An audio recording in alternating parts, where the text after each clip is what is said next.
Hi all welcome back. ഇന്നത്തേത് ഭയങ്കര സിമ്പിളായിട്ട് വീട്ടിൽ മുട്ടയും റവ ഉണ്ട് എന്നുണ്ടെങ്കിൽ ഇന്ന് വൈകുന്നേരം ചായയുടെ കൂടെ ഉണ്ടാക്കാൻ പറ്റിയിട്ടുള്ള ഒരു സിമ്പിളായിട്ടുള്ള സ്നാക്കിൻ്റെ റെസിപ്പിയാണ് കേട്ടോ.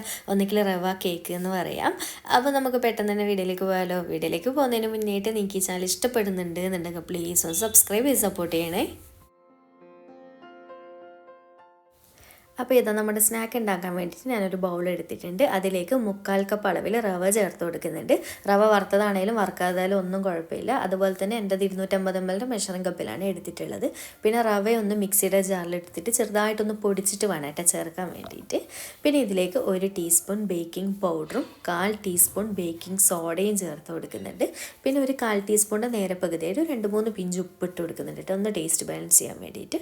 എല്ലാം കൂടി ചേർത്തിട്ട് നന്നായിട്ടൊന്ന് മിക്സ് ചെയ്ത് കൊടുക്കുക കേട്ടോ. കുറച്ചധികം സമയം തന്നെ ഇങ്ങനെ മിക്സ് ചെയ്യുന്ന സമയത്ത് നമ്മുടെ ബേക്കിംഗ് സോഡയും ബേക്കിംഗ് പൗഡറൊക്കെ റവയുടെ എല്ലാ സൈഡിലുമായിട്ട് എത്തിക്കിട്ടണം, ഒട്ടും തന്നെ കട്ടയില്ലാതെ.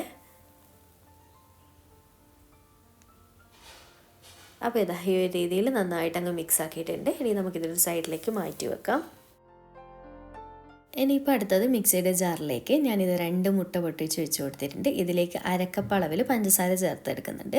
ഇതിപ്പോൾ പാകത്തിനുള്ള മധുരമാണ് കേട്ടോ, ഓവർ മടുപ്പൊന്നും ഇല്ലാതെ. അപ്പോൾ നിങ്ങൾക്ക് കുറച്ചുകൂടി വേണമെന്നുണ്ടെങ്കിൽ 1/4 കപ്പ് വരെ ചേർക്കുക, കുഴപ്പമൊന്നുമില്ല. പിന്നെ ഏകദേശം 1 ടീസ്പൂൺ വാനില എസൻസ് ചേർക്കുന്നുണ്ട് കേട്ടോ, നല്ലൊരു ഫ്ലേവറാണ്. പിന്നെ ഇതാ ഒരു 1/4 കപ്പ് അളവിൽ സൺഫ്ലവർ ഓയിലാണ് ചേർത്തിട്ടുള്ളത്. ഓയിൽ ഇഷ്ടമില്ല എന്നുണ്ടെങ്കിൽ അൺസാൾട്ടഡ് ബട്ടർ ഒന്ന് മെൽറ്റ് ചെയ്തിട്ട് 1/4 കപ്പ് അളവ് ചേർത്താലും മതി കേട്ടോ. ഇനി എല്ലാം കൂടി ചേർത്തിട്ട് നന്നായിട്ടൊന്ന് അടിച്ചെടുത്തിട്ട് വരാം. ഹൈ സ്പീഡിൽ ഇട്ടിട്ട് ഒരു 2 മിനിറ്റ് കണ്ടിന്യൂസ് ആയിട്ട് അടിച്ചെടുക്കണം കേട്ടോ, എങ്കിലേ ആ കറക്റ്റ് ടെക്സ്ചറിൽ നമുക്ക് കിട്ടുള്ളൂ. അപ്പോൾ ഇത് അടിച്ചെടുത്തതിന് ശേഷം ഈ ഒരു ബൗളിലേക്ക് ഒഴിച്ച് കൊടുക്കുന്നുണ്ട്. ഒഴിക്കുമ്പോൾ നിങ്ങൾക്ക് മനസ്സിലാവും അത്യാവശ്യം നന്നായിട്ട് പതിഞ്ഞിട്ടല്ലേ നമ്മുടെ ബാറ്ററി ഇരിക്കുന്നത്. ഈ ഒരു രീതിയിൽ തന്നെ വേണം കേട്ടോ. 2 മുതൽ 3 മിനിറ്റ് വരെ അടിച്ചെടുത്താലും കുഴപ്പമൊന്നുമില്ല. ഇനിയിപ്പോൾ ഈ ഒരു ബൗളിലേക്ക് നമ്മൾ ആദ്യം റെഡിയാക്കി വെച്ചിട്ടുള്ള റവ മിക്സില്ലേ, അത് കുറച്ച് കുറച്ചായിട്ട് ഇടാം കേട്ടോ, എല്ലാം കൂടി ഒന്നിച്ചിടാതെ കുറച്ച് കുറച്ചായിട്ട് ഇട്ടിട്ട് പതുക്കെ മിക്സ് ചെയ്ത് കൊടുക്കുക. ഒട്ടും തന്നെ കട്ടയില്ലാതെ നന്നായിട്ട് മിക്സ് ആക്കി കൊടുക്കുക. അപ്പോൾ ഞാൻ ഇത് ഒരു 3 തവണയായിട്ടാണ് ഇതുപോലെ ഇട്ടിട്ട് നന്നായിട്ട് മിക്സ് ചെയ്ത് കൊടുക്കുന്നുണ്ട്.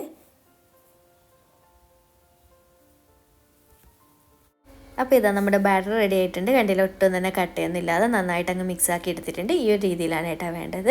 അപ്പോൾ ഇനി ഇതിപ്പോൾ റെസ്റ്റ് ചെയ്യാൻ വെക്കേണ്ട ആവശ്യമൊന്നുമില്ല, ഡയറക്റ്റ് നമുക്ക് സ്നാക്ക് റെഡിയാക്കി തുടങ്ങാം. അപ്പോൾ ഞാൻ ഇതുപോലെ ഒരു പാനിലാണ് ചെയ്തെടുക്കുന്നത്. ഇങ്ങനെ ആകുമ്പോൾ പെട്ടെന്ന് തന്നെ ഗ്യാസ് സ്റ്റോപ്പിൽ ചെയ്തെടുക്കാം.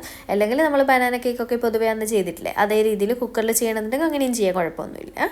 അപ്പോൾ ഇതാ ഈ ഒരു പാനിൽ അടിയിൽ ഞാൻ കുറച്ച് ഓയിൽ സ്പ്രെഡ് ആക്കിയിട്ട് ബട്ടർ പേപ്പർ വെച്ച് കൊടുത്തിട്ടുണ്ട് അടിയിൽ നല്ല ഭംഗിയിൽ കിട്ടാൻ വേണ്ടിയിട്ട്. എന്നിട്ട് ഇതിലേക്ക് ഡയറക്റ്റ് നമ്മുടെ ബാറ്റർ ഒഴിച്ച് കൊടുക്കുകയാണ് ചെയ്യുന്നത്. അപ്പോൾ ഇതുപോലെ ഒഴിച്ചു കൊടുത്തതിന് ശേഷം ജസ്റ്റ് ഒന്ന് പാൻ ഒന്ന് തട്ടി കൊടുക്കട്ടെ, എന്തെങ്കിലും എയർ ബബിൾസ് കാര്യങ്ങളുണ്ടെങ്കിൽ പോയി കിട്ടാൻ വേണ്ടിയിട്ട്. അതിനുശേഷം ഏതാ പാൻ അടച്ച് വെച്ചിട്ട് ഗ്യാസ് സ്റ്റോപ്പിൽ വെച്ച് കൊടുത്തിട്ടുണ്ട്. ഇപ്പം ഞാൻ ഫ്ലെയിം ഓൺ ചെയ്തിട്ട് ഹൈ ഫ്ലെയിമിൽ ഇട്ടിട്ട് അടിയിലൊരു പഴയ പാൻ വെച്ച് കൊടുത്തിട്ടുണ്ട് കേട്ടോ. ആ ഒരു പാൻ നന്നായിട്ട് ചൂടാകുന്നവരെ ഹൈ ഫ്ലെയിമിൽ ഇട്ട് കൊടുക്കുക. പാൻ നന്നായിട്ട് ചൂടായതിന് ശേഷം ഫ്ലെയിം നന്നായിട്ട് കുറച്ച് വെക്കുക. എന്നിട്ടൊരു കറക്റ്റ് 35 മിനിറ്റ് ആയതിന് ശേഷം മാത്രം അടപ്പ് തുറക്കുക കേട്ടോ. അല്ലാതെ അതിൻ്റെ മുന്നിൽ ഇടയ്ക്കിടെ ഇങ്ങനെ തുറന്ന് കളിച്ച് കഴിഞ്ഞാൽ നമ്മുടെ ഈ ഒരു കേക്ക് നന്നായിട്ട് കിട്ടില്ല. പ്രത്യേകം ശ്രദ്ധിക്കണം കേട്ടോ. അടപ്പ് നമ്മൾ മൈൻഡ് ചെയ്യാനേ പാടില്ല. ഒരു 35 മിനിറ്റ് വരെ ഫ്ലെയിം നന്നായിട്ട് കുറച്ച് വെക്കണേ. അങ്ങനെ ഇതാ നമ്മുടെ ഏകദേശം ഒരു 35 മിനിറ്റ് ആകുമ്പോഴാണ് ഞാൻ അടപ്പ് തുറന്ന് നോക്കുന്നത്. കണ്ടില്ല, അടിപൊളിയായിട്ട് സെറ്റായി വന്നിട്ടുണ്ട്, നന്നായിട്ട് പൊങ്ങിയിട്ടും വന്നിട്ടുണ്ട്. ഇനി ഇതിപ്പോൾ നല്ലപോലെ ചൂടാറിയതിന് ശേഷം മാത്രമാണ് പാനിനെടുത്ത് മാറ്റി വെക്കാൻ പാടുള്ളൂ. അതുവരെ ഇവിടെ തന്നെ കിടക്കട്ടെ. അങ്ങനെ ഇതാ നല്ലപോലെ ചൂടാറിയിട്ടുണ്ട്. ഞാനൊരു പ്ലേറ്റിലേക്ക് തിരിച്ചിട്ട് കൊടുത്തിട്ടുണ്ട്. അടിയിലെ ബട്ടർ പേപ്പർ പതുക്കെ എടുത്ത് മാറ്റുക കേട്ടോ. കണ്ടില്ല, ഒട്ടും തന്നെ അടിയിൽ പിടിച്ചിട്ടോ കളർ ഓവറായിട്ട് കളർ ഡാർക്കായിട്ടോ അങ്ങനത്തെ ഒരു പ്രശ്നമില്ല. അപ്പോൾ കുറച്ചും കൂടി നല്ലൊരു കാരമൽ ചെയ്ത് ആ ഒരു ടെക്സ്ചറും കളറും കിട്ടണം എന്നുണ്ടെങ്കിൽ ഞാൻ ബനാന കേക്കിൻ്റെ കേസ് പറഞ്ഞ പോലെ തന്നെ ഒരു 5-10 മിനിറ്റ് അധികം ഇനിയും വെച്ചാൽ മതി കേട്ടോ, കുഴപ്പമൊന്നുമില്ല. പക്ഷേ റവ കേക്ക് ആയതുകൊണ്ട് ഈ ഒരു രീതിയിൽ കഴിക്കാനാണ് ഒന്നുകൂടി എനിക്ക് ടേസ്റ്റ് ആയിട്ട് തോന്നിയിട്ടുള്ളത്. അപ്പോൾ നിങ്ങളുടെ ഇഷ്ടമുള്ള രീതിയിൽ കട്ട് ചെയ്തെടുക്കാം. ഭയങ്കര സ്പോഞ്ചി ആയിട്ടുള്ള കേക്കാണ്. അപ്പോൾ ഒരിക്കലും നിങ്ങൾ മൈദ കേക്കുമായിട്ട് കമ്പയർ ചെയ്യാൻ പാടില്ല കേട്ടോ, കാരണം രണ്ടും ഭയങ്കര ഡിഫറെൻ്റാണ്. ഇത് റവയാണ്, അത് മൈദ. അതുമാത്രമല്ല റവ നമ്മൾ കഴിക്കുന്ന സമയത്ത് അറിയാലോ, ചെറിയ ചെറിയ തരിതരിപ്പോട് കൂടിയിട്ടാണ് കഴിക്കാൻ കിട്ടുക.